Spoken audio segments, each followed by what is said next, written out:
귀로 듣는 요양보호사 귀요보입니다. 여러분 모두 합격! 가자! 좋아요 눌러주세요.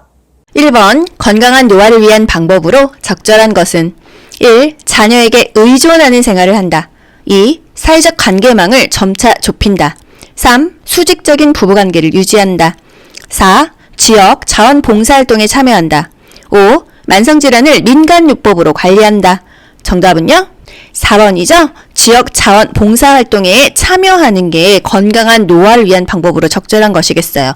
자녀에게 의존하는 생활보다는 노인 스스로의 삶을 책임질 수 있도록 노력하고 준비해야겠죠? 사회적 관계망을 점차 좁히는 것보다는 넓히는 게 좋죠. 사회적인 관계를 유지하고 생산적인 활동을 한다. 또 부부는요, 수직적인 관계가 아니에요. 동반자로 전환된다. 융통성 있는 가사를 분담해야죠. 대화도 통해야죠. 공통의 화제나 취미생활을 하는 게 좋다. 만성질환을 민간요법으로 관리하나요? 의사의 진료 후에 치료해야겠죠. 만성질환은요, 보통은 생활습관이 만성질환으로 변하죠. 또 유전적인 것도 있어요. 그래서 자신에게 맞는 운동, 음식, 영양제 등을 섭취해야겠습니다. 2번, 다음에서 설명하는 노년기의 심리적 특성은 자신감이 저하됨, 결단이나 행동이 느려짐. 1. 조심성의 증가. 2. 애착심의 증가. 3. 외향성의 증가. 4. 유산을 남기려는 경향. 5. 생에 대한 회고의 경향. 정답은요? 1번, 조심성의 증가죠. 결단이나 행동이 느려지고 매사에 신중해진다, 망설여진다, 또 자신감이 저하된다, 자기의 의견을 못 내죠. 또 결정 장애가 있습니다. 대답을 못한다. 이런 것들이 다 조심성이 증가되어서 그런 거예요. 친근한 사물에 대한 애착심이 증가하죠. 그래서 추억의 물건을 끌어안고 삽니다. 시설을 입소할 때 물건을 같이 보내주면 마음이 좀 안정이 된다는 거. 외향성이 증가하는 게 아니라 감소하죠. 내향성이 증가합니다. 뭔가 사회적인 활동도 감소하고요. 타인과 만나는 것도 기피하고 내향적인 성격이 되어가요. 유산을 남기려는 경향 증가하죠. 이 유산이 꼭 금전적인 것뿐만은 아닙니다. 내가 이 세상에 왔다 갔다라는 그 흔적을 후세에 남기고 싶어 한다, 이렇게 이해하시면 되겠어요. 나 가치 있게 살았어, 이런 인정을 받고 싶어 합니다. 생에 대한 회고의 경향 증가. 그땐 그랬었지, 나 그때 좋았었는데, 이런 생각하죠. 자아 통합을 가능하게 하고 다가오는 죽음을 평온한 마음으로 맞을 수 있게 해야 됩니다. 3번, 다음 사례에 해당하는 노인 복지의 원칙은 건강한 노인이 은퇴 후 일자리 지원 교육 프로그램을 이수하고 소득을 얻을 수 있는 직장을 구하였다. 1. 독립의 원칙. 2. 존엄의 원칙. 3. 평등의 원칙. 4. 보호의 원칙. 5. 통합성의 원칙. 정답은요? 1번, 독립의 원칙입니다. 소득하면은요, 독립으로 연결하셔야 돼요. 독립의 원칙은요, 일할 기회를 갖거나 소득이 있어야 된다, 일을 한다, 그러면 독립의 원칙으로 가시고요. 노인은 가능한 오랫동안 자기의 집, 가정에서 살 수 있어야 된다, 이게 바로 독립의 원칙입니다. 요양원 가는 것보다는 내 집에서 사는 게 훨씬 더 독립적이잖아요. 내가 소득이 있으면 훨씬 경제적으로 독립된 삶을 살 수가 있습니다. 4번, 장기요양 인정, 신청 및 판정 절차에 관한 설명으로 옳은 것은 1. 장기요양 인정 신청서는 국민건강보험공단에 제출한다. 2. 대리인이 신청할 경우 요양보호사의 동의가 필요하다. 3. 교육을 이수한 장기요양기관의 직원이 방문조사를 한다. 4. 지방자치단체장이 장기요양 인정 등급을 최종 판정한다. 5. 요양보호사가 대상자에게 장기요양 인정서를 제공한다. 정답 뭘까요? 이런 문제 어려우시죠? 1번입니다. 장기요양 인정 신청서는요, 공단에 제출하는 거예요. 국민건강보험공단이 암기가 안 되시면요, 그냥 공단으로만 기억하세요. 장기요양 인정 신청서는요, 공단에 제출한다. 2번은 뭐가 틀렸을까요? 대리인이 신청할 경우 요양보호사의 동의가 필요하다? 요양보호사의 동의는 필요가 없습니다. 본인이 신청할 수 있죠? 가족, 친족, 이해관계인이 신청할 수 있어요. 사회복지 전담 공무원이 신청해 줄 수 있는데 이때 동의가 필요하고요. 그 밖에 시장, 군수, 구청장이 지정하는 사람도 신청할 수 있습니다. 3번, 교육을 이수한 장기요양기관의 직원이 방문조사를 한다? 이 방문 조사를 하는 직원은요, 공단에서 나오는 직원입니다. 보통은 사회복지사나 간호사가 나와요. 또 장기요양 인정 항목에 대해서 조사를 하죠. 또 4번, 지방자치단체장이 등급을 최종 판정하나요? 등급 최종 판정은요, 어디서 해요? 등급판정위원회에서 합니다. 등급판정위원회에서 등급을 최종으로 판정하는 것이다. 또 5번, 요양보호사가 대상자에게 장기요양 인정서를 제공한다. 공단이요, 인정서와 이용계획서를 수급자에게 또는 보호자에게 제공하는 것입니다. 5번, 장기요양급여 중 시설급여에 해당하는 것은 1. 단기보호, 2. 특례요양비, 3. 가족요양비, 4. 주야간보호, 5. 노인요양 공동생활가정. 정답은요? 5번이죠. 노인요양 공동생활가정입니다. 규모로 나뉘었죠. 9인 이하이다 하면은요, 공생, 노인요양 공동생활가정이고요. 10인 이상이다 하면은요, 노인요양 시설입니다. 이게 우리가 알고 있는 요양원이에요.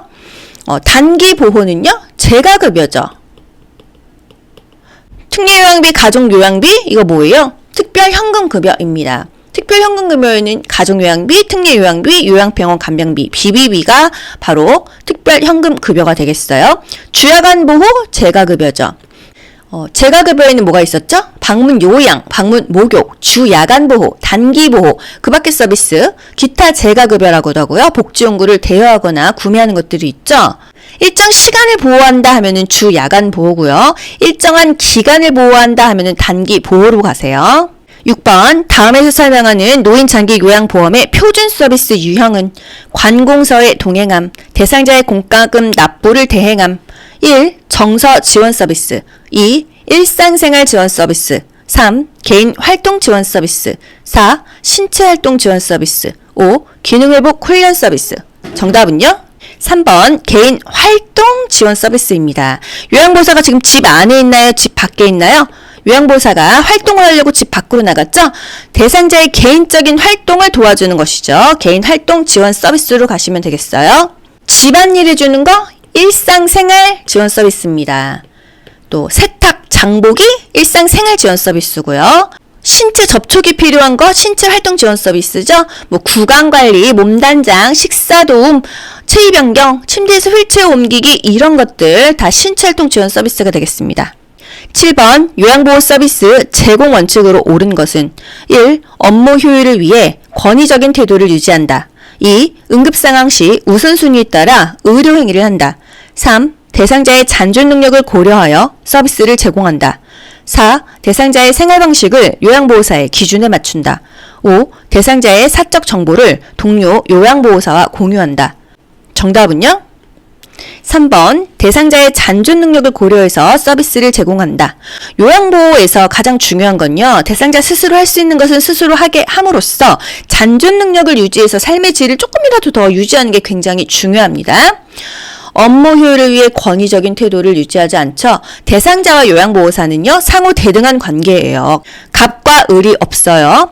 응급 상황 시 우선순위에 따라서 의료행위를 한다. 우선순위에 따라서 하는 거 좋은데 의료행위는 하지 않습니다. 대상자의 생활방식을 요양보호사의 기준에 맞추는 게 아니죠. 당연히 대상자의 기준에 맞추고 대상자의 삶을 존중하고 성격, 습관, 선호하는 서비스 등을 제공해야겠죠.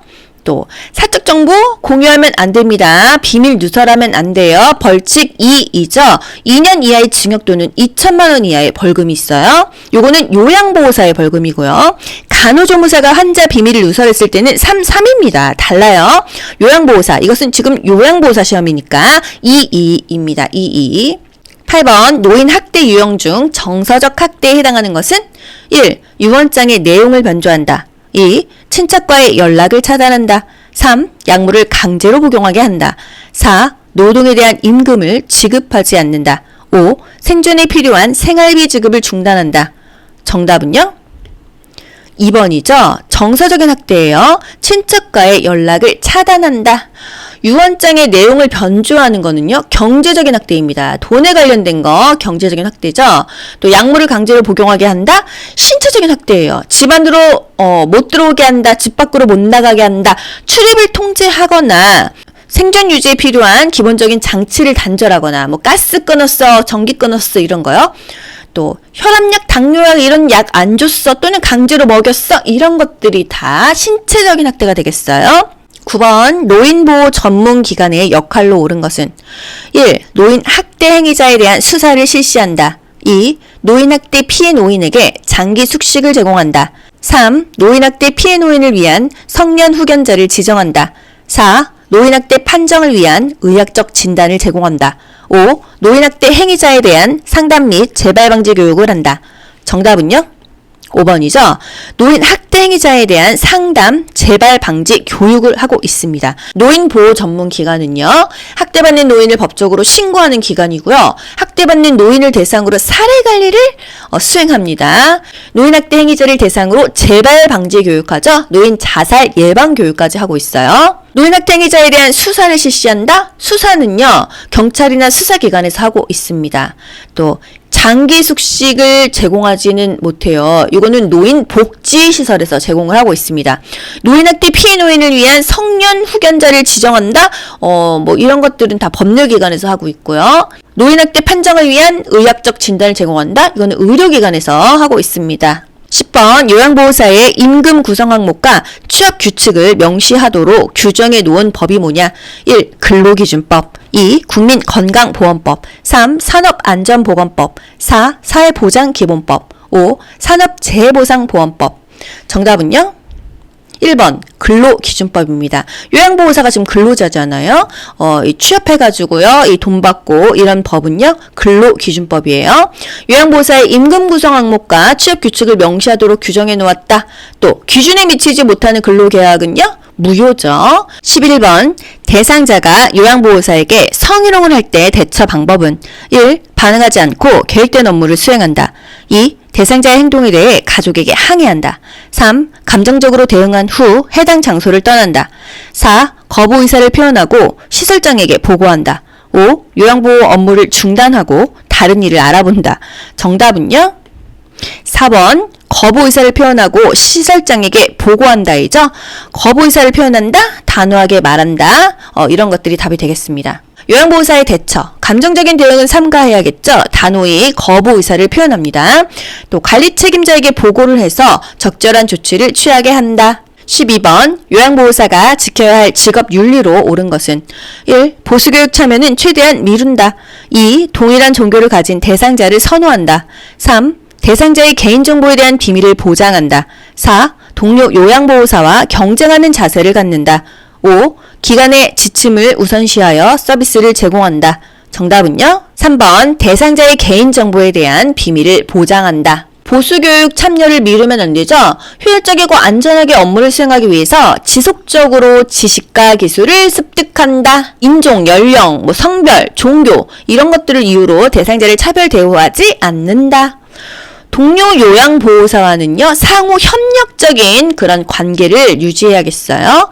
기관의 지침을 우선시하는 게 아니라 대상자의 그 자기 결정을 최대한 존중해서 서비스를 제공합시다. 13번 요양보호사가 직업윤리 원칙을 준수한 사례는 1. 존칭을 생략하며 친밀감을 표현하였다. 2. 대상자로부터 서비스에 대해 물질적 보상을 받았다. 3. 대상자에게 자신의 힘든 상황을 하소연하였다. 4. 서비스 제공 내용은 월말에 모아서 종합적으로 기록하였다. 5. 방문 일정을 변경할 경우 사전에 연락하여 양해를 구하였다. 정답은요? 5번이죠. 항상 일정 변경하려면요 사전에 양해를 구해야 합니다. 존칭을 생략하면 안 돼요. 대상자에게 유아어, 명령어, 반말 등을 사용하지 않는다. 물질적 보상 받으면 안 됩니다. 죄송합니다. 감사합니다. 마음만 받을게요. 대상자에게 자신의 상황을 하소연하지 마세요. 요양보호사를 종사하게 된 동기를 점검을 하시고요. 겸손한 태도를 유지하고요. 책임감을 가지고 업무 활동을 해야 합니다. 서비스 제공 내용은 모아가지고 종합적으로 기록하면 다 잊어버리죠. 제공한 요양보호 서비스 내용을 미루지 말고 그때그때 신속하고 정확하게 기록하세요. 14번 다음 상황에서 요양보호사의 대처 방법은 대상자의 상태가 호전되었다는 이유로 대상자의 가족이 본인 일부 부담금의 할인을 요청하였다. 1. 불법 행위이므로 할 수 없다고 한다. 2. 시설장과 상의한 후 알려주겠다고 한다. 3. 할인해주고 그만큼 서비스 시간을 줄인다. 4. 할인 대신 가족을 위한 서비스를 제공해 준다고 한다. 5. 나중에 본인 일부 부담금의 일정액을 돌려준다고 한다. 정답은요? 1번입니다. 안 돼요. 이렇게 말하는 거예요. 불법 행위이므로 할 수 없다고 한다. 대상자의 모 배우자가 본인 부담금 할인을 요청했어. 위법이에요. 이렇게 설명하는 거죠. 15번. 재가침의 대상자의 증상이 악화되어 서서 대변을 보는 행동을 보일 때 대처 방법은 1. 식사량을 줄이겠다고 한다. 2. 서비스를 중단하겠다고 말한다. 3. 방으로 데려가 기저귀를 채운다. 4. 변화된 증상을 관찰하여 기록한다. 5. 재가 서비스 제공이 어렵다며 시설 입소를 유도한다. 정답은요? 4번입니다. 변화된 증상을 관찰하여 기록한다. 가장 적합한 답이 되겠습니다. 추가 서비스를 요청했어. 이럴 때는요, 기관장에게 보고하죠. 뭐가 문제가 생겼을 때도요, 관찰하거나 기록하거나 보고하면 되겠습니다. 16번. 수근간 증후군에 관한 설명으로 옳은 것은 1. 밤의 통증이 완화된다. 2. 손을 털면 저림과 통증이 완화될 수 있다. 3. 팔을 들어 올릴 때 어깨에 저린 감각이 있다. 4. 손바닥을 서로 맞대면 팔꿈치에 통증이 있다. 5. 새끼손가락에 통증이 있다. 정답은요? 2번이죠? 손을 털면요, 조금 덜 아파요. 저림과 통증이 완화될 수 있다. 이게 바로 수근간 증후군입니다. 수근간 증후군의 자가 진단법이 팔렘 검사입니다. 손목을 구부려서 양쪽 손등을 맞대고 밀면은요, 손가락과 손바닥이 저리는 거예요. 어깨가 아니죠? 손가락과 손바닥이 저립니다. 새끼손가락에 통증이 있는 게 아니고요. 엄지손가락의 이 반대쪽 부위, 둘째, 셋째, 넷째 손가락하고 이 연결된 손바닥 피부의 감각이 둔해진다고 합니다. 17번. 감염 예방을 위한 요양보호사의 자가관리 방법으로 옳은 것은 1. 예방적으로 항생제를 복용한다. 2. 감염 증상이 있으면 예방접종을 받는다. 3. 임신한 경우 풍진 대상자와 접촉하지 않는다. 4. 머리니 감염 대상자와 수건을 공동으로 사용한다. 5. 분비물이 묻은 손은 휴지로 닦는다. 정답은요? 3번. 임신한 경우는요, 풍진 대상자와 접촉하지 않습니다. 왜? 이 요양보호사가 임신했어요. 풍진이나 수도 대상자와 접촉을 하면은요, 이 임신한 뱃속의 아기가 기형아로 태어날 확률이 있다 이거죠. 항생제는요, 예방적으로 복용할 수가 없어요. 또 감염 증상이 있으면 예방접종을 받는다. 증상이 없어야 예방접종을 맞을 수가 있습니다. 머리니 감염 대상자와 수건을 공동으로 사용하면은요, 안 돼요. 모자, 빗, 수건 같이 쓰지 않는다. 분비물이 묻었다 하면은요, 비누와 물로 씻어야 됩니다. 비누와 물로 씻어야 돼요. 18번. 노인성 질병의 특성으로 옳은 것은 1. 재발이 드물다. 2. 약성분이 체외로 빨리 배출되어 치료가 어렵다. 3. 질병 발생의 원인이 명확하다. 4. 한 가지 질병이 단독으로 발생한다. 5. 정상적인 노화 과정과 구분하기 어렵다. 정답은요? 5번입니다. 이게 늙어서 그런 건지 아파서 그런 건지 정상적인 노화 과정하고 구분하기가 어려워요. 노인성 질병의 특성, 재발이 빈번하다. 또 약성분이 체외로 빨리 배출되는 게 아니고요. 신장의 소변 농축 능력과 배설 능력이 저하되기 때문에 약성분이 신체 내에 오래 남아서 중독 상태에 빠지기가 쉽습니다. 질병 발생의 원인이 명확하지가 않죠. 이게 늙어서 그런 건지 아픈 건지 원인이 불명확한 만성 퇴행성 질환이 대부분이다. 한 가지 질병이 단독으로 발생하기보다는 하나의 질병에 걸리면 다른 질병이 도미노로 동반하기가 쉽습니다. 정상적인 노화 과정인지 질병인지 구분하기가 굉장히 어렵다는 거. 19번. 위염으로 명치 부위의 통증과 구토 증상이 있을 때 도움이 되는 방법은 1. 하복부를 마사지한다. 2. 차가운 음료를 마신다. 3. 처방받은 제산제 복용을 중단한다. 4. 양손으로 상복부를 밀어 올린다. 5. 하루 정도 금식하여 위의 부담을 덜어준다. 정답은요? 5번입니다. 위염일 때는요, 하루 정도 금식하여 위의 부담을 덜어준다. 하복부 마사지하지 않습니다. 과음과식 피해야겠죠? 너무 차가운 음료 안 좋아요. 너무 뜨겁거나 찬 음식은 섭취하지 않는다. 약을 처방받았다고 한다면은요, 처방받은 이런 약물을 사용해서 치료를 하기도 하죠. 20번. 인플루엔자 대상자를 돕는 방법으로 옳은 것은 1. 야외 활동을 권장한다. 2. 외출할 때는 마스크를 쓰게 한다. 3. 치료제로 항생제를 복용하게 한다. 4. 운동 전에 기관지 확장제를 사용하게 한다. 5. 정기적으로 흉부 방사선 검사를 받게 한다. 정답은요? 2번이죠? 인플루엔자, 독감이에요. 외출할 때는 마스크를 쓰게 한다. 그래야 다른 사람에게 옮기지 않으니까요. 인플루엔자 독감은요, 65세 이상 매년 무료 접종합니다. 1년에 한 번 예방접종한다. 1년에 한 번 예방접종하는 거, 인플루엔자. 요거 국가고시에 잘 나오죠? 인플루엔자 바이러스예요. 바이러스는요, 항바이러스제를 복용을 합니다. 운동 전에 기관지 확장제 사용하는 거 천식 환자죠? 기관지를 넓혀주고 운동한다는 거. 정기적으로 흉부 방사선 검사, 엑스레이 검사, 이건 결핵 환자는 1년에 한 번씩 엑스레이 검사를 하기도 합니다. 21번 노화에 따른 심혈관계 변화로 옳은 것은 1. 심근의 두께 감소 2. 심근의 탄력성 감소 3. 심박동수 증가 4. 최대 심박출량 증가 5. 말초로부터 심장으로의 혈액순환 증가. 정답은요? 2번 심근의 탄력성 감소입니다. 심근의 두께는 증가해요. 두께가 증가하니까 탄력성이 떨어지는 거고요. 최대 심박출량이 떨어지니까 심박동수도 떨어지는 것입니다. 아시겠죠? 혈액순환은 감소합니다. 또 정맥이 약화돼요. 그래서 하지부종과 정맥류, 항문에 치질이 생겨요. 22번 대상자의 비타민 D 생성에 도움이 되는 방법은 1. 금연한다 2. 햇볕을 쬐인다 3. 칼슘을 섭취한다 4. 염분 섭취를 줄인다 5. 체중 부하 운동을 한다. 정답은요? 2번 햇볕을 쬐이면 비타민 D가 자연적으로 생성된다. 이런 거 여러분 들어본 적 있으시죠? 골다공증에 좋은 운동은요, 걷기가 좋다까지 연결하세요. 퇴행성 관절염에 좋은 운동은 수영입니다. 23번 절박성 요실금 있는 대상자를 돕는 방법으로 옳은 것은 1. 낮에는 기저귀를 채워준다 2. 골반 근육 강화 운동을 하게 한다 3. 웃음요법 프로그램에 참여하게 한다 4. 식이섬유가 적은 음식을 제공한다 5. 따뜻한 커피를 자주 마시게 한다. 정답은요?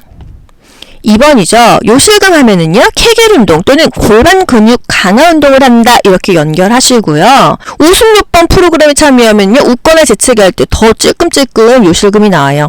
섬유질은요, 많은 거 좋고요. 수분은 제한하지 않습니다.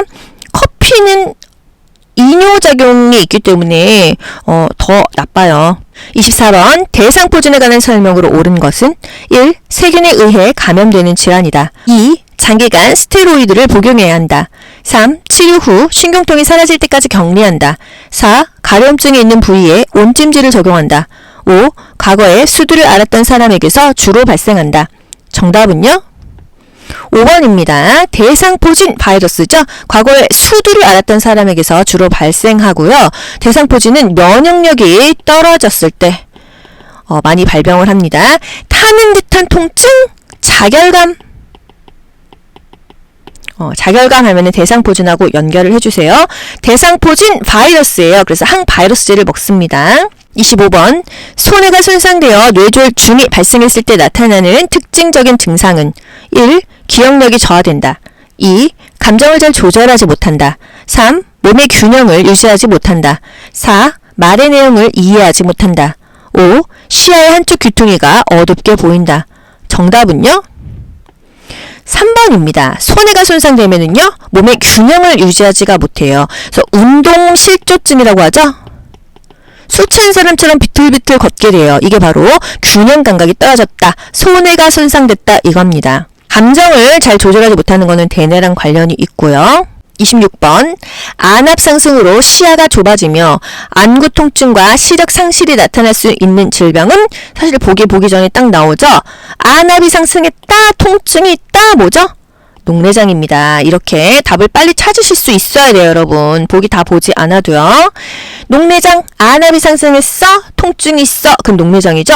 녹각, 각막이 뿌예, 녹내장이에요. 그런데 수정체가 뿌예, 그러면 백내장 가는 거예요. 아시죠? 27번 노화에 따른 뇌 분비계 변화로 옳은 것은 1. 공복혈당 감소 2. 인슐린 민감성 감소 3. 기초대사율 증가 4. 갑상선 기능 증가 5. 뇌하수체 호르몬 분비 증가. 정답은요? 인민감 인슐린에 대한 민감성이 감소합니다. 인슐린은요 혈당을 떨어뜨려주는 호르몬이에요. 그런데 이것에 대해서 민감해야 되는데 둔감하면 어떻게 돼요? 혈당이 떨어지지 않겠죠. 그럼 혈당이 올라가면은요, 당연히 당뇨가 생길 수 있겠죠. 그래서 인슐린에 대한 민감성이 감소됐기 때문에 이 혈당 조절이 잘 안 되는 것이 이 내분비계 변화가 되겠어요. 인민감 기억하세요. 인민감. 국화고시 자주 나오죠? 공복시 혈당이 상승합니다. 한마디로 이 노화에 따른 내분비계 변화는요, 당뇨가 많이 오는 걸 생각하시면 돼요. 공복시 혈당이 증가한다. 인슐린에 대한 민감성이 떨어져가지고 혈당 조절이 안 된다. 기초대사율이 떨어져서 예전하고 똑같이 먹었는데 살이 찌죠. 이게 근육의 질량이 감소돼서 기초대사율이 감소되는 거예요. 이 근육을 많이 늘려야 됩니다. 갑상선 기능도 떨어지죠. 또 뇌하수체 호르몬 분비, 이거는 변화가 크지가 않습니다. 28번 도파민 부족으로 하면은 답 딱 나와야 됩니다. 동작이 느려지고 안정시 떨림이 발생한다. 도파민 부족으로 하면 정답이 딱 파킨슨으로 가셔야 돼요. 어떤 문제는요, 1초, 3초 만에도 맞추셔야 됩니다. 그래야 제한된 시간 안에 80문제를 다 풀 수가 있어요. 파킨슨은요, 도파민이 부족해가지고 자세도 불안정해지고 근육도 경직됩니다. 손을 심하게 떠는 파킨슨 대상자, 요양보호사가 약을 입안에 넣어준다까지 알고 계셔야 돼요. 도파민이 부족하다 하면은 파킨슨 바로 가세요. 29번 수분 섭취 제한이 필요한 대상자는 수분을 먹으면은 좀 안 되는 대상자 물어보는 거죠. 1. 폐렴 대상자, 2. 당뇨병 대상자, 3. 방광염 대상자, 4. 신부전 대상자, 5. 기관지염 대상자. 정답은요? 4번 신부전 대상자입니다. 수분을 제한해야 되는 질병 간, 심, 신, 갑, 부. 간, 심, 신, 갑, 부. 간경화. 심부전. 이 심장이 부전하다 또는 신부전, 신장이 부전하다 하면은요, 붓거든요. 부종이 옵니다. 부종이 오면은요, 물을 조금 먹어야 돼요.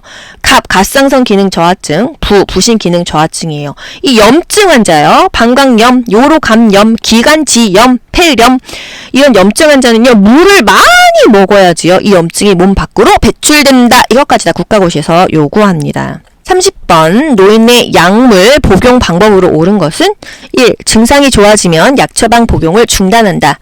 2. 약 처방이 변경되면 변경된 처방약을 복용한다. 3. 약물 복용을 잊은 경우 2배 용량을 한꺼번에 복용한다. 4. 약물 부작용이 나타나도 처방대로 계속 복용한다. 5. 약이 없으면 증상이 비슷한 다른 사람의 약을 복용한다. 정답은요? 2번 처방약이 변경되면은요, 그 변경된 약으로 먹어야 됩니다. 최근의 약으로 먹어야 돼요. 증상이 좋아져도 이게 의사의 지시 없이 중단하면 안 된다. 특히나 혈압약. 혈압이 조절되어도 중단하지 않는다. 이거 너무 중요하고 국가고시에 매번 나옵니다. 복용하는 약을 의사의 처방 없이 중단하면 안 된다는 거. 또 약물 복용을 잊은 경우 따블로 먹으면 안 되죠. 잊어버렸어. 근데 생각났어. 그럼 즉시 복용하고요. 아침 약을 안 먹었어요. 근데 점심시간이 다 돼가요. 그러면은요, 이때 먹는 것입니다. 따블로 먹는 게 아니에요. 부작용이 나타났어요. 그러면은요, 일단 계속 먹으면 안 됩니다. 의사의 진료 후에 먹던지 말던지 결정해야 돼요. 약이 없으면 증상이 비슷한 다른 사람의 약을 복용하면 안 됩니다. 이거는 약의 오용이에요. 감기약 같은 거 나눠 먹으면 안 됩니다. 31번 겨울철에 뇌졸중을 예방하기 위한 안전수칙으로 옳은 것은 1. 실외 운동을 권장한다. 2. 새벽보다 낮 시간에 운동한다. 3. 따뜻한 곳에서 바로 차가운 곳으로 나간다. 4. 술을 많이 마신 다음 날 아침 운동을 권장한다. 5. 장갑, 모자, 목도리는 운동에 방해가 되므로 착용하지 않는다. 정답은요? 2번이죠. 겨울에 운동하다가 뇌졸중 올 수 있습니다. 겨울에 담배 피려고 잠깐 밖에 나갔다가 뇌졸중 오는 경우 있어요. 낮 시간에 운동해라. 실외 운동 그렇게 권장하지 않습니다. 이 기온의 변화가 팍팍 달라지면 혈액순환에 문제가 생기기 때문이죠. 따뜻한 곳에서 바로 차가운 곳으로 나가지 않겠죠. 술을 많이 마신 다음날 아침에 추울 때 운동하면 바로 뇌졸중 올 확률이 너무 높아요. 장갑, 모자, 목도리는 착용을 해야겠습니다. 방문 요양 서비스를 제공한 후 작성한 기록지의 내용으로 적절한 것은 객관적으로 써야 된다 이거예요. 1. 실금을 여러 번 함. 2. 오전에 물을 많이 마심. 3. 최근에 기억력이 나빠짐. 4. 오랜만에 기분이 좋아 보임. 5. 오후 3시에 홍시 2개를 먹음. 여러 번이 뭐 두세 번인지 10번인지 모르겠죠? 많이 마셨다는 기준이 뭐 한 잔인지 10잔인지 모르잖아요. 최근이 한 달 전인지 일주일 전인지 오랜만에 이게 뭐 오랜만이 언제인지 모르기 때문에 주관적인 거 안 된다. 객관적인 사실을 정확하게 기록하라 이거죠. 육하 원칙에 의해서 정확하게 기록해야 되고요. 공식화된 용어를 써야 됩니다. 그때그때 신속하게 기록하죠. 애매한 표현은 삼가한다. 33번 재가 방문 후 요양보호사가 시설장에게 신속하게 보고를 해야 하는 경우는 1. 이불 빨랫감이 세탁실에 있다. 2. 유통기한이 임박한 유제품이 냉장고에 있다. 3. 거실 형광등이 깜빡거린다. 4. 대상자의 방문에 자물쇠가 설치되어 있다. 5. 대상자의 자녀가 오랜만에 방문하였다. 정답은요? 4번 자물쇠가 설치되어 있대요. 뭔가 학대받고 있지 않겠습니까? 이럴 때 문제가 있을 때 보고를 하는 거예요. 빨랫감이 있으면 요양보호사가 빨래 해주면 되겠죠? 임박한 유제품이 있으면은요, 뭐 빨리 먹거나 도미아에 버리면 되죠. 거실 형광등이 깜빡거리면 교체를 하면 됩니다. 대상자의 자녀가 오랜만에 방문한 거 상관없어요. 34번 임종이 임박한 대상자의 신체적인 변화로 옳은 것은 1. 혈압이 상승한다. 2. 피부가 붉어진다. 3. 동공이 축소된다. 4. 소변량이 증가한다. 5. 수면 시간이 길어진다. 정답은요? 5번입니다. 죽기 직전에는요, 이 수면 시간이 굉장히 길어요. 막 팔팔하게 있다가 가시는 게 아니거든요. 혈압은요, 떨어집니다. 맥박도요, 떨어지죠. 피부가 붉어지면 혈액순환이 잘 되는 거예요. 피부가 점점 파랗게 변합니다. 혈색이 없어요. 동공이 축소되는 게 아니라 뭐 고정되어 있거나 이 산대되어 있다, 확대되어 있다 이거예요. 소변량은 증가하지 않아요. 먹은 게 없기 때문에 소변량도 감소합니다. 이것을 핍류라고 하죠. 수면의 시간은 길어지는 건 맞아요. 감소하는 것은요, 맥박 감소, 혈압 감소, 소변량이 감소합니다. 동공은 확대되고요, 수면 시간이 길어진다는 거. 피부색은 파랗게 변하고요, 근육의 긴장도는 감소한다, 근육이 느슨해진다. 35번 임종 직후에 대상자를 돕는 방법으로 옳은 것은 1. 의치를 빼서 보관함에 넣어둔다. 2. 삽입된 유치 도뇨관을 제거해준다. 3. 분비물이 배출되도록 옆으로 눕혀준다. 4. 깨끗한 시트로 대상자의 얼굴을 덮어준다. 5. 눈이 감기지 않으면 젖은 거즈를 눈 위에 올려준다. 정답은요? 5번이죠? 눈이 감기지 않았다고 하면은요, 젖은 거즈나 젖은 솜을 눈 위에 올려줍니다. 의치를 뺄지 말지는요, 대상자 가족에게 확인하는 거고요. 유치 도뇨관을 제거하는 것은 의료행위예요. 삽입된 이런 장치들은요, 간호사나 의료인에게 제거해달라고 의뢰해야 합니다. 분비물이 배출되도록 옆으로 눕혀준다? 분비물이 배출되면은 닦아주고요. 엉덩이 밑에 임종 직후는요, 패드를 깔아줍니다. 살아있을 때는 기저귀, 이제 죽고 나면은 패드를 깔아줘요. 깨끗한 시트로 대상자의 얼굴을 덮어주나요? 얼굴은 덮지 않죠. 어깨까지만 덮습니다. 여기서 추가할 거, 베개를 이용해서 머리와 어깨를 올려줍니다. 왜? 얼굴 색깔의 그 변화를 방지하기 위해서, 또 사후 강직이 시작되기 전에 자세를 바르게 해주죠. 대상자의 소유물을 모아놓고 목록을 만듭니다. 임종시 가족이 직접 돕게 한다. 또 가족들이 대상자를 만날 수 있는 시간을 준다. 이런 것들이 다 답이 되겠어요.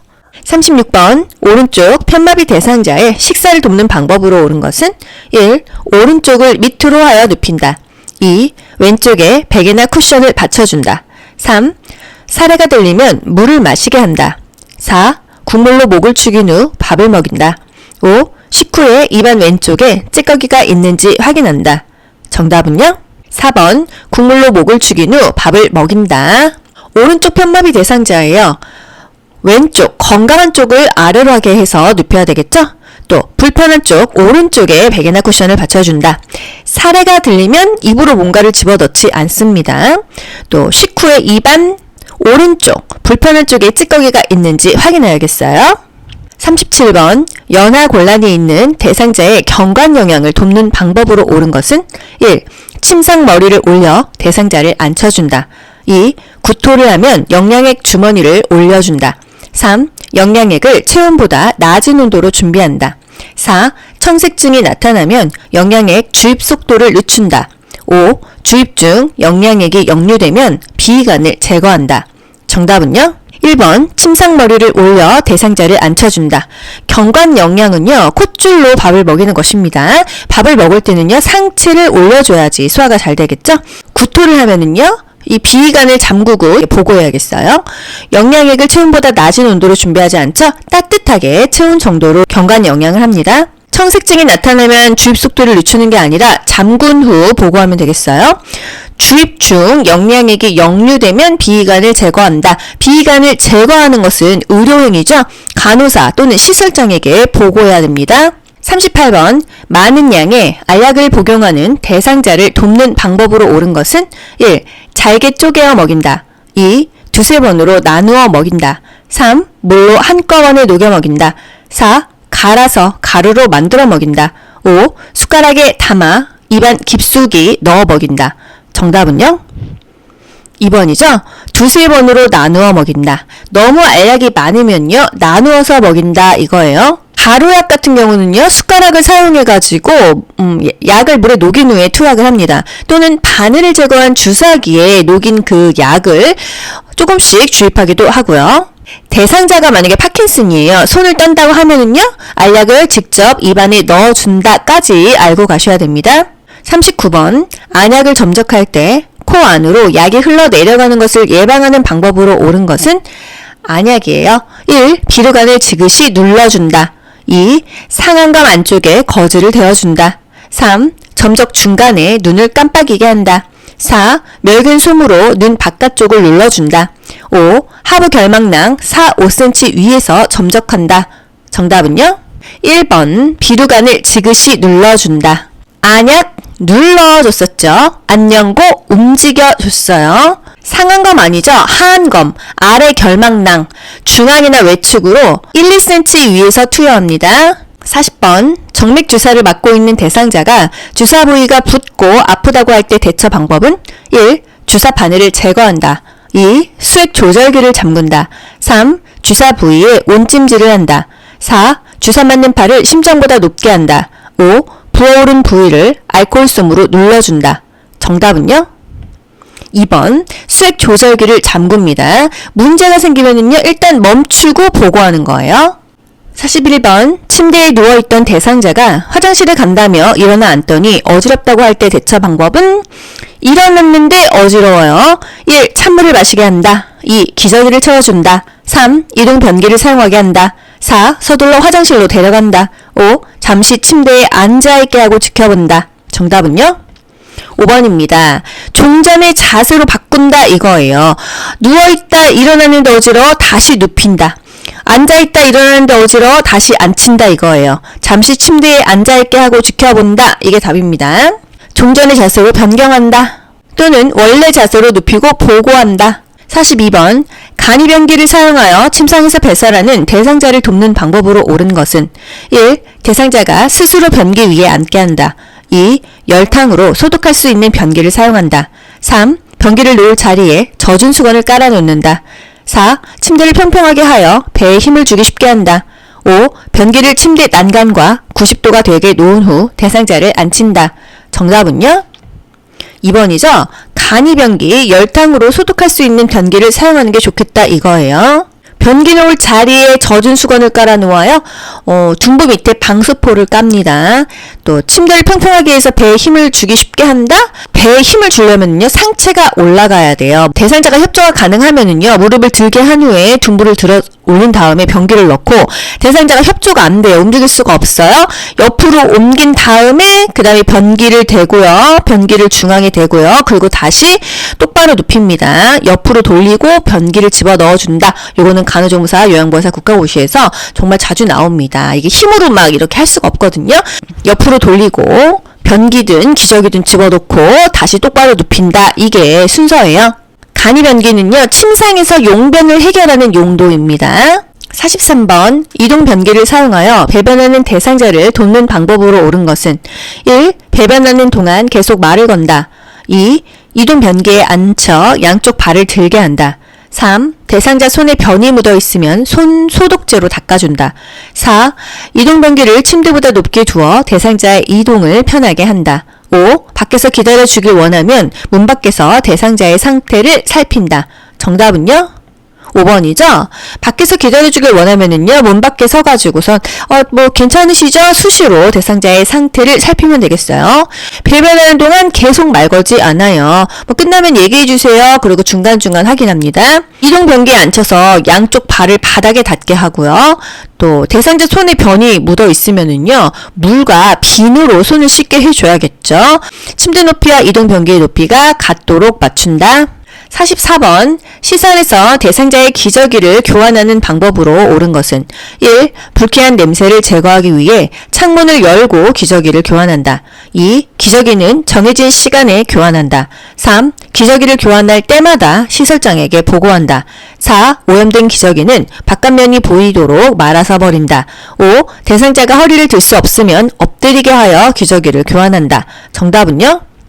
4번이죠. 그 오염된 기저귀는요, 바깥면이 보이도록 말아서 버린다. 지저분한 거를 그 안쪽으로 해서 이렇게 말아서 버린다는 이야기예요. 창문을 열고 기저귀를 교환하면 대상자가 감기가 걸리겠죠. 교환한 후에 냄새 제거를 위해서 환기를 하던지 또 탈취제를 사용하면 되겠습니다.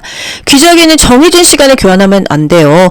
배변, 배뇨 시간에 맞춰서 자주 살펴보고 젖었으면은 신속하게 갈아줘야 욕창 예방이 되겠죠. 기저귀를 교환할 때마다 보고할 필요는 없고요. 뭔가 문제가 생겼을 때, 피부가 붉어지거나 상처가 있어, 통증이 있어 이럴 때 보고하면 되겠습니다. 또 대상자가 허리를 들 수 없으면 어떻게 한다고 했죠? 옆으로 돌려 눕힌 상태에서 기저귀든 뭐 간이 변기든 집어넣고 그 다음에 제자리로 눕힌다고 했어요. 기저귀를 교환한다. 엎드리게 하면은 너무 힘들죠? 45번, 유치 도뇨관을 삽입하고 있는 대상자를 돕는 방법으로 옳은 것은 유치 도뇨관, 소변줄을 계속 꽂고 있는 것입니다. 1. 수분 섭취를 제한한다. 2. 보행할 때는 연결관을 잠가둔다.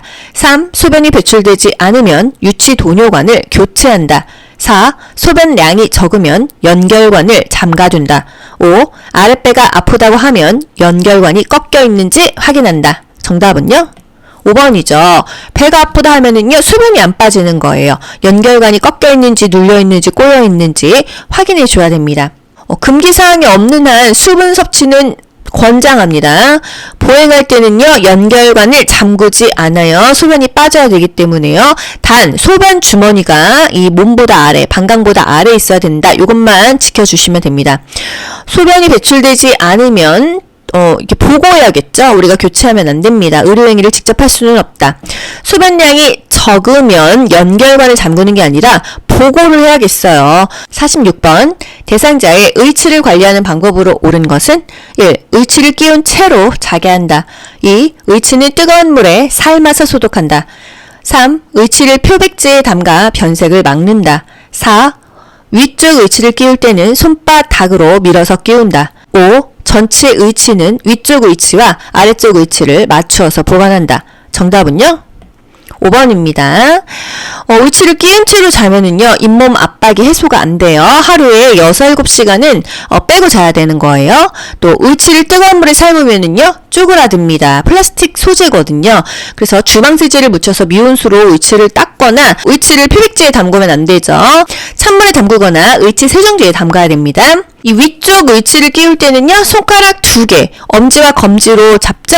또 이 아래쪽은요, 이 검지 하나로 눌러줍니다. 47번, 침상에서 대상자의 머리를 감기는 방법으로 옳은 것은 1. 눈과 귀를 수건으로 덮고 감긴다. 2. 감긴 후 머리에 남아있는 물기는 자연 건조되게 한다. 3. 머리를 감긴 후 면봉으로 귀 속까지 닦아준다. 4. 대상자의 어깨가 침대 모서리에 오도록 눕힌다. 5. 머리 밑에 패드 한쪽을 대고 반대편 패드 끝은 물 바지 양동이 안에 넣는다. 정답은요? 5번입니다. 머리 밑에 패드 한쪽을 대고 반대편 패드 끝은 물바지 양동이 안에 넣는다. 양쪽 귀를 막죠. 눈에 수건을 올려둡니다. 감기는 머리에 남아있는 물기는요, 자연 건조되게 기다리면 감기 걸려요. 헤어 드라이기로 머리를 말려주고요. 귀 속까지 닦으면 안 돼요. 귀 안쪽이 손상될 수 있거든요. 또 대상자의 어깨가 아니라 머리가 침대 모서리에 오도록 해야 머리를 감기기 좋겠죠. 머리 밑에 이렇게 패드 한쪽을 대요. 머리를 이렇게 감기면은요, 여기다 패드 한쪽을 대고 또 이렇게 물 받는 양동이에 놓고 이 물이 이렇게 빠지도록 해줍니다. 48번 침상에 누워 지내는 대상자의 머리를 손질하는 방법으로 옳은 것은 머리 손질이요. 1. 머리카락이 엉켰을 경우 잘라낸다. 2. 귀마개 솜으로 양쪽 귀를 막고 손질한다. 3. 탈모 예방을 위해 이틀에 한 번씩 빗질한다. 4. 거울을 제공하여 머리 모양을 확인하게 한다. 5. 빗질 중간중간에 머리카락을 잡아당겨 모근을 강화한다. 정답은요? 4번 거울을 제공하여 머리의 모양을 확인하게 한다. 머리카락이 엉켰으면은요 잘라내지 않고요 물을 적신 후에 손질을 합니다. 양쪽 귀를 막는 거 아니죠? 대상자의 어깨에 수건을 덮고 안경, 머리핀 등은 제거하고 손질을 해주고요. 탈모 예방을 위해서 이틀에 한 번 빗질한다? 빗질은 매일 하는 게 좋습니다. 머리카락을 잡아당기면 안 되겠죠? 한 손은 모발을 잡고 다른 한 손으로 두피 쪽부터 이 모발 끝 쪽으로 머리를 빗어주면 되겠어요. 여기 두피부터 모발 끝 쪽으로 머리를 빗어주면 된다는 거죠. 49번 대상자의 세수를 돕는 방법으로 옳은 것은 1. 눈은 바깥쪽에서 안쪽으로 닦는다. 2. 눈곱이 없는 쪽 눈을 먼저 닦는다. 3. 이마, 눈, 귀, 코 순으로 닦는다. 4. 입술과 그 주변을 알코올솜으로 닦는다. 5. 코는 코 속을 제외하고 콧방울까지 닦는다. 정답은요? 2번 눈곱은요 깨끗한 쪽부터 눈곱이 없는 쪽부터 닦아주는 거고요. 안쪽에서 바깥쪽으로 닦아줘야 됩니다. 너의 눈, 코, 볼, 입, 이마, 귀, 목 기억하시죠? 이 순서로 닦는 거예요. 눈, 코, 볼, 입, 이마, 귀, 목이에요. 여러분 놀지 마시고요. 손을 따라해보세요. 잊어버릴 수가 없어요. 너의 눈, 코, 볼, 입, 이마, 귀, 목이요. 알코올로 얼굴 닦지 않습니다. 부드럽고 깨끗한 수건을 따뜻한 물에 적셔서 닦아주면 되겠어요. 세수할 때요 코 속을 깨끗하게 닦아주고요 콧망울까지 세심하게 닦아주는 거는 맞습니다. 코 속을 제외하는 게 아니라 코 속도 닦아준다, 코털까지 잘라준다 이거예요. 누가? 요양보호사가. 50번 여성 대상자를 목욕시키는 방법으로 옳은 것은 1. 팔은 어깨에서 손목 쪽으로 닦는다. 2. 유방은 쇄골에서 명치 쪽으로 닦는다. 3. 다리는 발끝에서 허벅지 쪽으로 닦는다. 4. 회음부는 항문, 요도, 질 순으로 닦는다. 5. 복부는 배꼽을 중심으로 시계 반대 방향으로 닦는다. 정답은요? 3번 다리는 발끝에서 허벅지 쪽으로 닦는다. 말초에서 중심으로 닦아서 혈액순환을 유도한다 이 얘기예요. 팔은요 마찬가지로 이 손목 쪽 끝에서부터 이 안쪽으로 닦아야겠죠. 유방은요 원을 그리듯이 닦아줘야 됩니다. 회음부는요 항상 항문이 맨 마지막이라고 했어요. 요도, 질, 항문 순서라고 했습니다. 2, 1, 2 요도, 질, 항문. 항문에서는 똥이 나오고요. 똥에는 대장균이 드글드글합니다. 그래서 항문을 맨 마지막에 닦아줘야지 항문부터 요도줄로 닦으면 어떻게 돼요? 요로 감염이 되겠죠?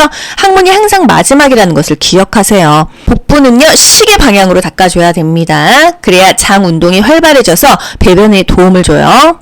51번 다음 그림과 같이 휠체어에 앉아있는 대상자를 침대로 옮길 때 2명의 요양보호사가 각각 지지해야 하는 부위는 1. 겨드랑이와 가슴, 종아리와 발목. 2. 겨드랑이와 가슴, 넙다리와 발목. 3. 겨드랑이와 팔, 넙다리와 종아리. 4. 등과 허리, 종아리와 발목. 5. 등과 허리, 넙다리와 발목. 정답은요? 3번이죠? 한 명은요 뒤에서 겨드랑이와 팔을 잡고요. 또 한 명은요 넙다리, 허벅지와 종아리를 부축합니다. 상체 한 명, 하체 한 명 이렇게 지지하는 거예요. 겨드랑이와 팔 힘센 사람이 요 뒤로 가죠. 또 한 명은요 허벅지, 종아리 이렇게 하체를 지지합니다. 상체 하나, 하체 하나 이렇게요. 52번 다음 그림과 같은 휠체어를 사용할 때 대상자의 다리 길이에 맞추어 조절해야 하는 부위가 어디냐 물어봤어요. 어딜까요? 정답은요? 요쪽입니다. 다리는요, 요 허벅지 길이 종아리 길이죠? 요 부분을 길게 늘리거나 줄일 수가 있다 이거예요. 가는요, 타이어입니다. 나는요, 이 바퀴의 손잡이고요. 요거는 잠금 장치고요. 라가 바로 발 받침대의 길이가 되겠어요. 요 뒤에 조그만 작은 바퀴가 되겠습니다. 발 받침대의 요 길이를 조절할 수가 있다. 53번 오른쪽 편마비 대상자를 휠체어에서 방바닥으로 옮기는 순서, 휠체어에서 바닥으로 옮기는 순서요. 대상자에게 이동 방법에 대해 설명한다. 나, 휠체어의 잠금 장치를 잠그고 발 받침대를 접어 발바닥을 바닥에 내리게 한다. 다, 왼쪽 다리에 힘을 주어 바닥에 내려앉게 한다. 라, 대상자의 오른쪽 옆에서 허리와 몸통을 지지해준다. 마, 왼손으로 바닥을 짚게 한다. 정답 뭘까요? 2번이 되겠습니다. 대상자에게 설명한다. 잠금 장치를 잠근다. 대상자의 발을 바닥에 내리게 한다. 대상자의 불편한 쪽에 서서 어깨와 몸통, 상체를 지지해주는 거예요. 뭐 넙다리 지지하는 게 아닙니다. 그리고 대상자 스스로 건강한 쪽을 바닥에 짚게 하고 건강한 쪽 다리에 힘을 주게 해서 바닥에 내려앉게 한다. 54번 다음 대상자가 지팡이를 사용하고자 할 때 지팡이 길이를 결정하기 위한 손잡이의 높이는 지팡이가 어디까지 오면 좋을까요? 정답은요? 둔부 높이, 엉덩이 높이입니다. 엉덩이 정도 높이가 좋다. 55번 다음 그림과 같이 오른쪽 다리에 힘이 없는 대상자예요. 이거 까맣죠? 대상자가 보행기를 사용하여 이동하는 순서로 옳은 것은 보기 볼 거 있어요? 여러분 불편한 다리랑 보행기는 항상 세트로 가고 나머지 뒤에 건강한 다리가 간다고 했죠? 오른쪽 다리랑 보행기가 세트로 가고 건강한 다리 왼쪽이 뒤에 가면 됩니다. 정답 1번이죠? 오른쪽 다리 불편한 다리 플러스 보행기 그 다음에 건강한 다리가 가는 거예요. 만약에 둘 다 불편해 그럼 보행기 먼저 가고요. 아무 다리나 한 다리 가는 겁니다. 아시겠죠? 불편한 다리와 보행기를 항상 세트로 먼저 간 다음에 건강한 다리가 가는 거예요. 아시겠죠? 세트 건강입니다. 세트 건강. 보행기는 세트 건강. 세트가 뭐야? 보행기랑 불편한 다리라는 거죠. 동시에 간다. 56번 복지용구 중에서 요실금 팬티를 사용하는 방법으로 옳은 것은 1. 요실금 팬티는 세탁하여 사용할 수 있다. 2. 실금량이 적을 때는 말려서 재사용한다. 3. 요실금 팬티 위에 일반 팬티를 덧입힌다. 4. 신체보다 한두 치수 큰 것으로 사용한다. 5. 사용한 팬티는 모아서 한꺼번에 세탁한다. 정답은요? 1번입니다. 요실금 팬티는 세탁해서 사용할 수가 있다. 57번 감염 예방을 위해 손을 씻는 방법으로 옳은 것은 1. 손을 씻은 후 젖은 수건으로 닦는다. 2. 손이 건조하면 손 씻길 수를 줄인다. 3. 세면대에 깨끗한 물을 받아 충분히 씻는다. 4. 손가락 끝을 반대편 손바닥에 문질러 씻는다. 5. 기침 후에는 흐르는 물과 비누로 10초 동안 씻는다. 정답은요? 4번이에요. 손가락 끝을 반대편 손바닥에 문질러 씻는다. 이 손가락 끝, 손톱이죠? 이 손톱이 가장 세균이 많다고 해요. 바닥에 이렇게 문질러 씻습니다. 또 손이 건조하면은요 보습을 해주면 돼요. 세면대에 흐르는 물을 받아 충분히 씻는 거 좋은데 받아서 씻는 것보다는 흐르는 물에다가 비눗물로 닦는 것이 더 깨끗하고요. 기침 후에는요 10초 동안 씻는 게 아니라 30초 정도는 씻어주래요. 58번 대상자의 낙상을 예방하는 방법으로 온 것은 1. 길고 헐렁한 하의를 입는다. 2. 하지 근력 강화 운동을 하게 한다. 3. 야간에는 화장실 표시 등을 끈다. 4. 화장실에 가기 쉽게 침대 난간을 내려둔다. 5. 취침 시에는 침대를 요양보호사의 허리 높이로 맞춘다. 정답은요? 2번. 하지 근력 강화 운동을 한다. 낙상을 예방하려면은요, 근력이 있어야 돼요. 길고 헐렁한 하의 입으면은 넘어지겠죠. 야간에는 화장실 표시 등을 켜놓아야 됩니다. 화장실을 항상 환하게 하는 것이 좋아요. 또 침상 난간 올려줘야겠죠. 취침 시에는요, 침대는요, 낮을수록 좋아요. 침대 높이를 최대한 낮춰야지 떨어져도 덜 다치겠죠? 침대 높이를 낮추던지 침대 아래에다가 요를 깔아 놓으면은요, 떨어져도 쿠션 역할을 해서 덜 다친다는 거예요. 59번 가정에서 지진이 발생했을 때 대처 방법은 1. 운동장이나 넓은 공터로 대피한다. 2. 흔들리는 동안에는 탁자 위에 엎드린다. 3. 흔들림이 잠시 멈추면 출입문을 잠근다. 4. 승강기를 타고 신속하게 밖으로 나간다. 5. 깨지기 쉬운 물건은 높은 곳에 올려둔다. 정답은요? 1번입니다. 일단 지진이 발생하면은요, 뭐 테이블 밑으로 들어가서 몸을 숨긴다. 이게 가장 첫 번째예요. 그리고 나서 뭔가 잠잠해졌어. 운동장이나 넓은 공터로 대피해서 출구를 확보해야죠. 계속 숨어만 있으면은 또 막히니까요. 그쵸? 흔들리는 동안은 탁자 위에 엎드리는 게 아니라 탁자 탁자 아래로 들어가서 몸을 보호해야겠죠? 또 탁자 다리를 꼭 잡고 있는다. 흔들림이 잠시 멈추면은요, 출입문을 잠근다가 아니라 전기와 가스를 차단하고 문을 열어서 출구를 확보한다, 뭐 운동장으로 나간다, 큰 공터로 나간다. 이 위에서 뭔가 이렇게 떨어지는 게 없는 곳으로 나간다는 거죠. 또 승강기를 타면 안 돼요. 계단으로 이용해야 됩니다. 엘리베이터는 뚝 떨어지면은 큰일 나요. 또 깨지기 쉬운 물건은 뭐 이렇게 높은 곳에 올려두는 게 아니죠. 다치지 않도록 잠글 수 있게 보관하던지 낮은 곳에 놓던지. 그렇죠? 지진이 났다 하면은요, 탁자 아래로 들어가서 몸을 보호한다. 탁자 다리를 꼭 잡는다. 그 다음에 운동장이나 넓은 공터로, 넓은 공간으로 대피한다. 또는 견고한 구조물 아래로 피난한다. 60번. 다음 그림의 세탁 표시에 따른 세탁 방법을 옳게 설명한 것은 1. 다림질하여 햇볕에 건조함. 2. 옷걸이를 빼고 뉘어서 건조함. 3. 옷걸이를 빼고 햇빛에 뉘어서 건조함. 4. 옷걸이에 걸어서 그늘에 건조함. 5. 옷걸이에 걸어서 드라이 클리닝함. 정답은요? 4번. 옷걸이에 걸고 그늘에서 건조시켜라 이겁니다. 61번. 대상자의 주거 환경을 안전하게 관리하는 방법으로 옳은 것은 1. 거실 출입문에 문턱을 설치한다. 2. 다리 간격이 좁은 식탁을 사용한다. 3. 몸이 충분히 잠기도록 깊은 욕조를 선택한다. 4. 열고 닫기 편하도록 둥근형 문고리를 설치한다. 5. 현관 조명은 현관 밖과 발밑을 비출 수 있게 설치한다. 정답은요? 5번.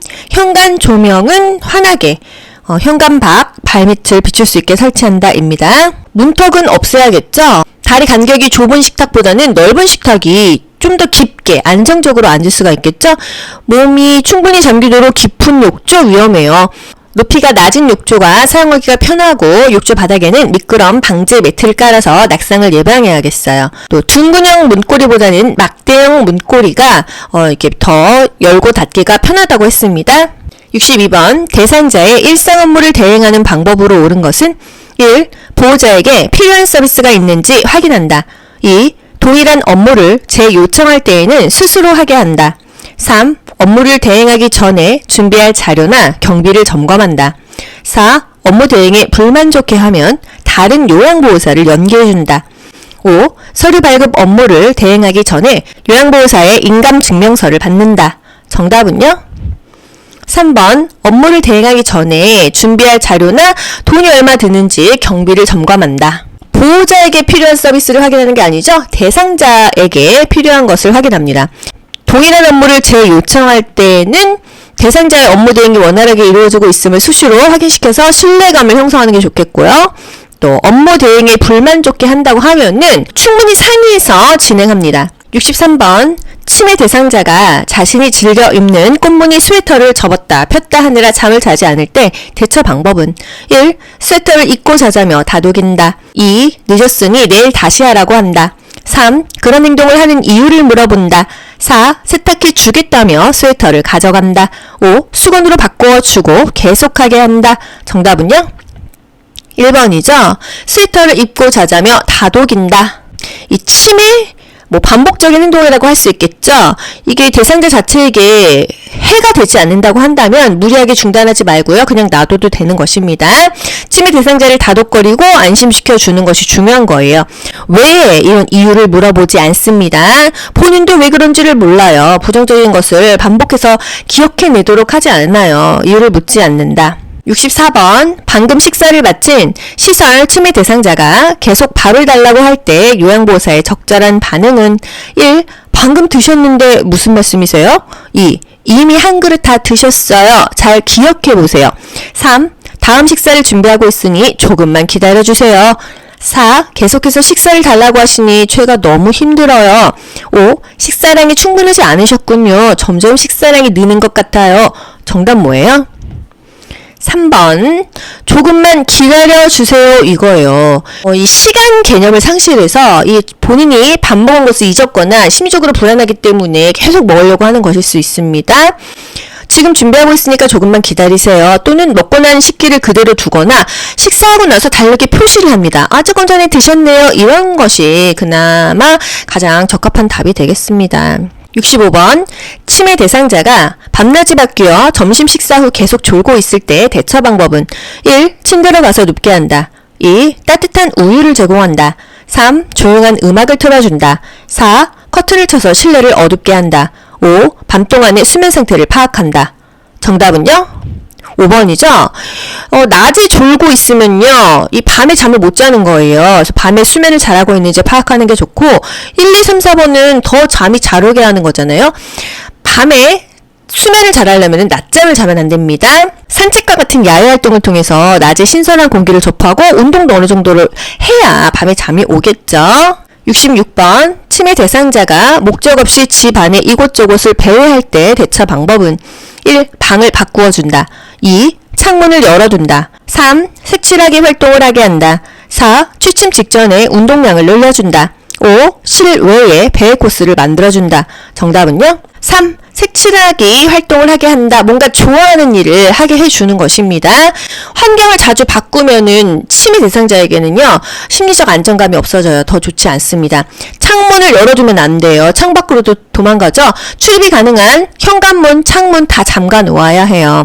취침 직전에 운동량 늘리지 않습니다. 낮 시간에 단순한 일거리를 제공해서 에너지를 소모하게 해서 이 배의 증상을 좀 줄이는 게 좋고요. 실내에 배회 코스를 만들어주는 것이 좋다. 집안을 좀 환하게 해줘야겠죠. 67번, 다음과 같은 상황에서 요양보호사의 적절한 반응은 시설 치매 대상자, 어제는 목걸이를 가져가더니 오늘은 금가락지를 훔쳐갔어. 도대체 누구야? 훔쳐갔다고 합니다. 이럴 때 어떻게 해야 돼요? 1. 어르신 생각에는 누가 훔쳐간 것 같으세요? 2. 어르신, 자꾸 남을 의심하면 안 돼요. 3. 어르신, 서랍장에 있는지 함께 찾아봐요. 4. 금가락지와 목걸이가 어떤 모양이세요? 5. 아드님께 더 예쁜 것으로 사오라고 할게요. 정답은요? 함께 찾아봐요. 함께 찾아볼까요? 이것입니다. 아시겠죠? 잃어버린 물건에 대한 의심을 부정하거나 설득하지 말고 함께 찾아보는 것이 가장 좋은 방법이에요. 68번, 다음과 같은 상황에서 요양보호사의 적절한 반응은 치매 대상자가 문을 발로 차면서 왜 나를 무시해? 너희들은 얼마나 잘났어? 요양보호사 뭐라고 얘기해야 되죠? 1. 이렇게 문을 발로 차면 문이 부서져요. 2. 어르신, 발 다치면 어쩌려고 그러세요? 3. 이러시면 여러 사람이 깜짝 놀라잖아요. 4. 누가 어르신을 화나게 했어요? 5. 다른 방으로 가서 어르신의 전성기에 대해 이야기해주세요. 정답은요? 5번입니다. 화를 낼 때 치매 난폭행동이죠. 조용한 장소에서 쉬게 한다. 또 중지하고 다른 자극을 주지 않는다. 좋아하는 드라마를 보자면 텔레비전을 틀어준다. 이 다른 방으로 가서 어르신의 전성기에 대해서 얘기해주세요. 가족에 대해서 얘기해주세요. 이렇게 치매 대상자의 관심 변화를 유도하는 것입니다. 69번, 제가 치매 대상자가 해질녘이 되면 딸을 보러 간다며 현관문을 열려고 할 때 대처 방법은 1. 반려견과 함께 시간을 보내게 한다. 2. 밖이 어두워서 못 간다고 설명한다. 3. 딸 집에 어떻게 갈 것인지 물어본다. 4. 현관문을 열어주고 바람을 쐬게 한다. 5. 커튼을 걷어서 저녁이 되었음을 알게 한다. 정답은요? 1번, 반려견과 함께 시간을 보내게 한다. 낮에는 유순하다가도요, 저녁만 되면 갑자기 밖으로 뛰쳐나가거나 옷을 벗거나 막 서성거리거나 바닥을 둥글거나 막 이상행동을 하죠. 해질녘에는 대상자와 함께 있어주는 게 좋고요. 대상자가 좋아하는 소일거리를 줘야 됩니다. 낮 시간에 조금 움직이거나 활동하게 하는 게 좋고요. 대상자랑 함께 밖으로 산책하는 것도 괜찮죠. 따뜻한 음료 제공, 등 마사지, 음악 듣기 이런 거 괜찮고요. 커튼을 걷는 게 아니라 커튼을 닫아요. 창문을 닫아요. 밖에가 안 보이게 커튼을 이렇게 치고요.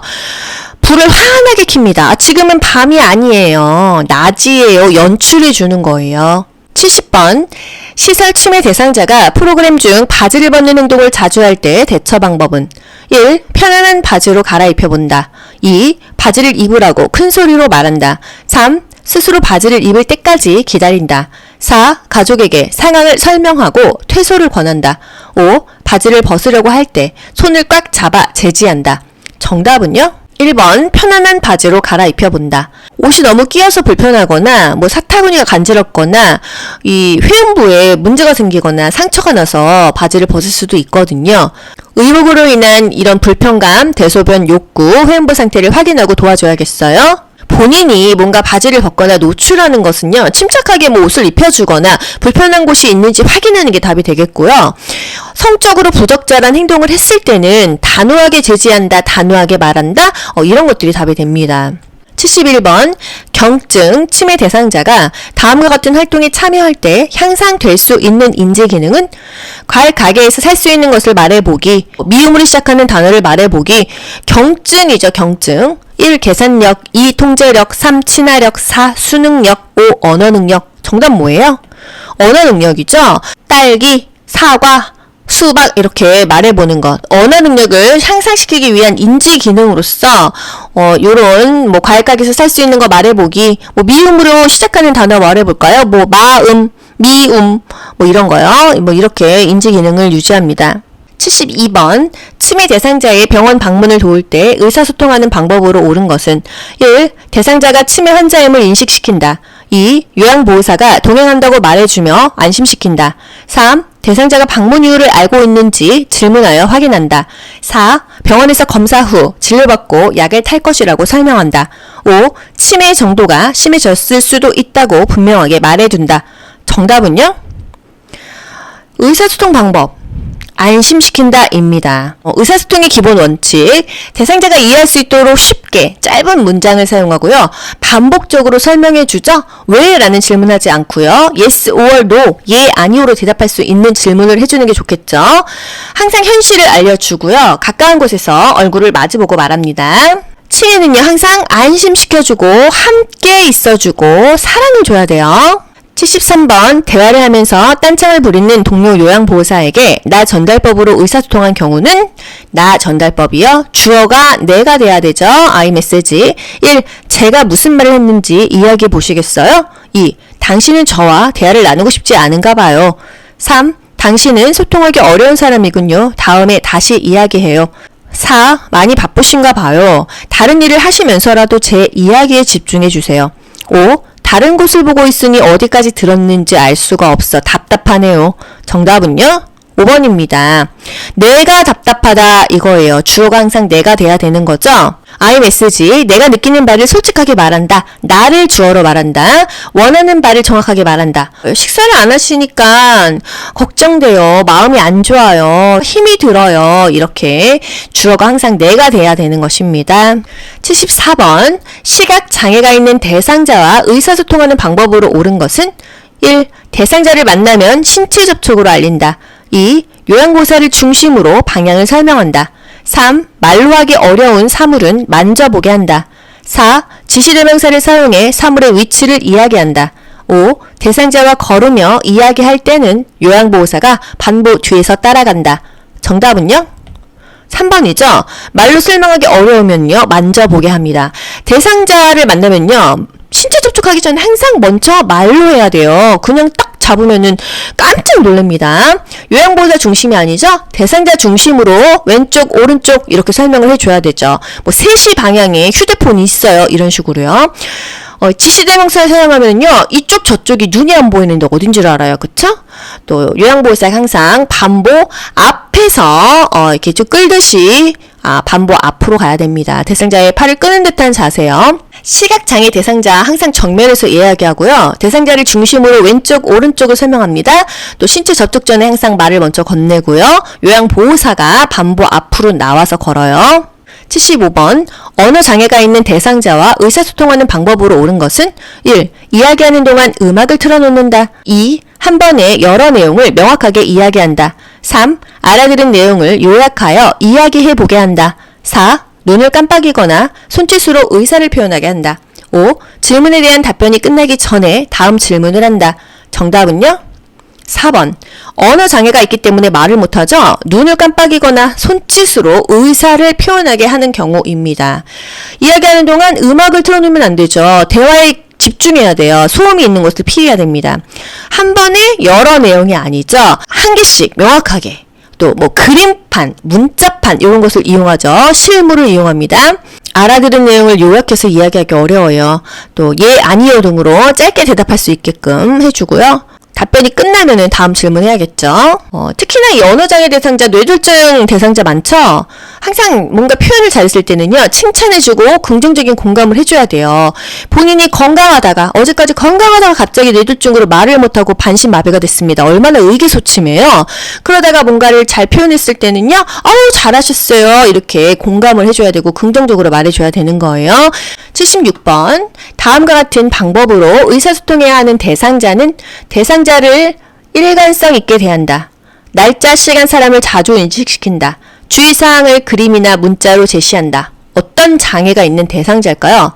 1. 시각장애 2. 언어장애 3. 행동장애 4. 진압력장애 5. 공간, 지각력장애. 정답은요? 진압력장애죠? 지금 이 시간, 지금 여기 내 앞에 있는 사람이 누군지 이런 것을 자주 인식시켜줘야 되는 게 진압력장애예요. 진압력장애는 시간, 장소, 또 사람을 자주 인식시킨다.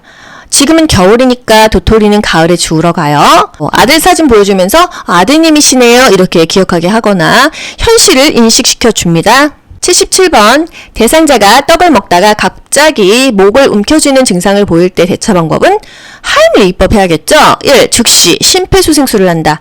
2. 따뜻한 물을 마시게 한다. 3. 손가락을 넣어 떡을 빼낸다. 4. 떡이 육안으로 보이면 큰 기침을 하게 한다. 5. 고개를 뒤로 젖히게 한 후 명치를 눌러준다. 정답은요?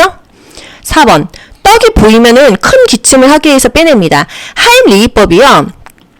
등 5번 쳐주고 그리고 뒤에서 안아서 이 배꼽과 명치 중간을 뒤에서 쿡쿡쿡쿡쿡 5대5예요. 일단 등 5번 쳐주고 그리고 나서 이 복부 밀어내기 5번 이렇게 합니다. 2020년부터 이렇게 바뀌었어요.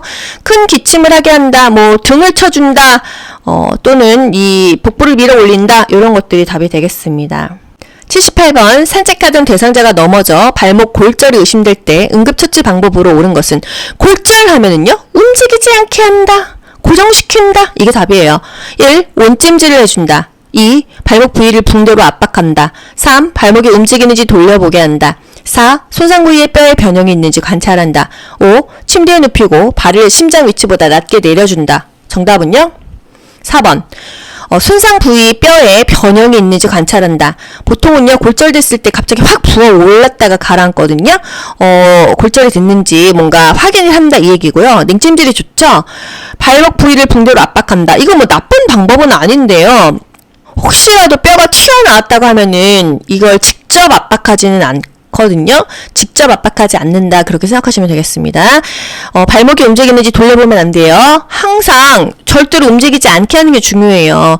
이 골절이 의심되면은요, 움직이지 않는다. 이게 가장 중요한 것이고요. 대상자를 안정시키는 거는 좋아요. 근데 움직이면 안 되겠죠? 필요하면은 손상 부위에 뭐 부목을 댈 수도 있고, 붕대를 압박할 수도 있고, 그렇습니다. 근데 국가고시는요, 항상 보기 5개 중에서 가장 정답에 가까운 걸 고르셔야 돼요. 2번이 꼭 틀린 거는 아닌데, 4번이 조금 더 맞지 않습니까? 뼈에 변형이 있는지 관찰한다. 이거는 뭐 틀린 건 아니잖아요? 네, 요렇게 가시면 되겠습니다. 79번. 심정지 대상자에게 심폐소생술을 하는 순서로 옳은 것은? 여러분, 심폐소생술하는 순서 뭐예요? 반도각의 인상, 반도각의 인상. 그걸 찾는 거예요. 정답은요? 1번인데요. 반응을 확인합니다. 여보세요, 괜찮으세요? 언어적으로 자극하는 거. 이게 바로 가죠? 언어적인 자극. 반도각의 인상. 반도각이 인상. 반응을 확인하는 거 가입니다. 도움을 요청하죠? 거기 노란 티 입으신 분 119에 신고 좀 해주세요. 자동 심장 충격기 좀 갖다 주세요. 그리고 가슴 압박하는 거예요. 그쵸? 그리고 나서 기도를 유지해주죠. 그 다음에 인공호흡을 합니다. 그리고 맨 마지막에 이 자동 심장 충격기를 붙이는 것 같네요.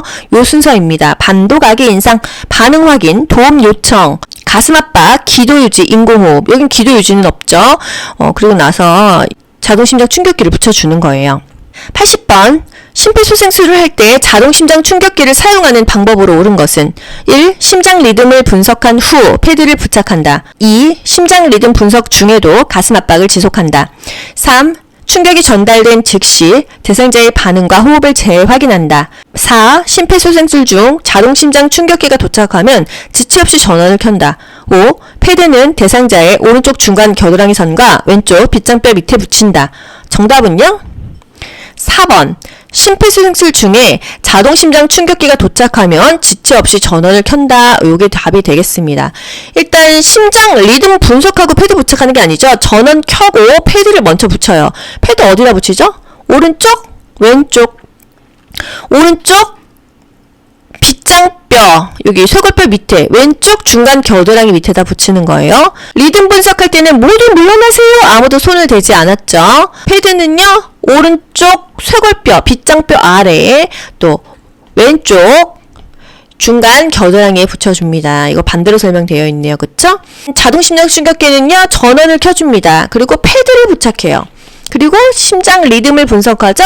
제세동을 시행하고요. 다시 심폐소생술을 수시로 시행해 주면 되겠습니다. 2분 간격으로 돌아가죠. 여러분 수고 많이 하셨습니다.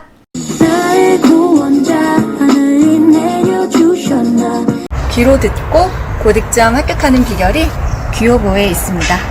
여러분 모두 합격. 가자. 안녕. 좋아요 눌러주세요.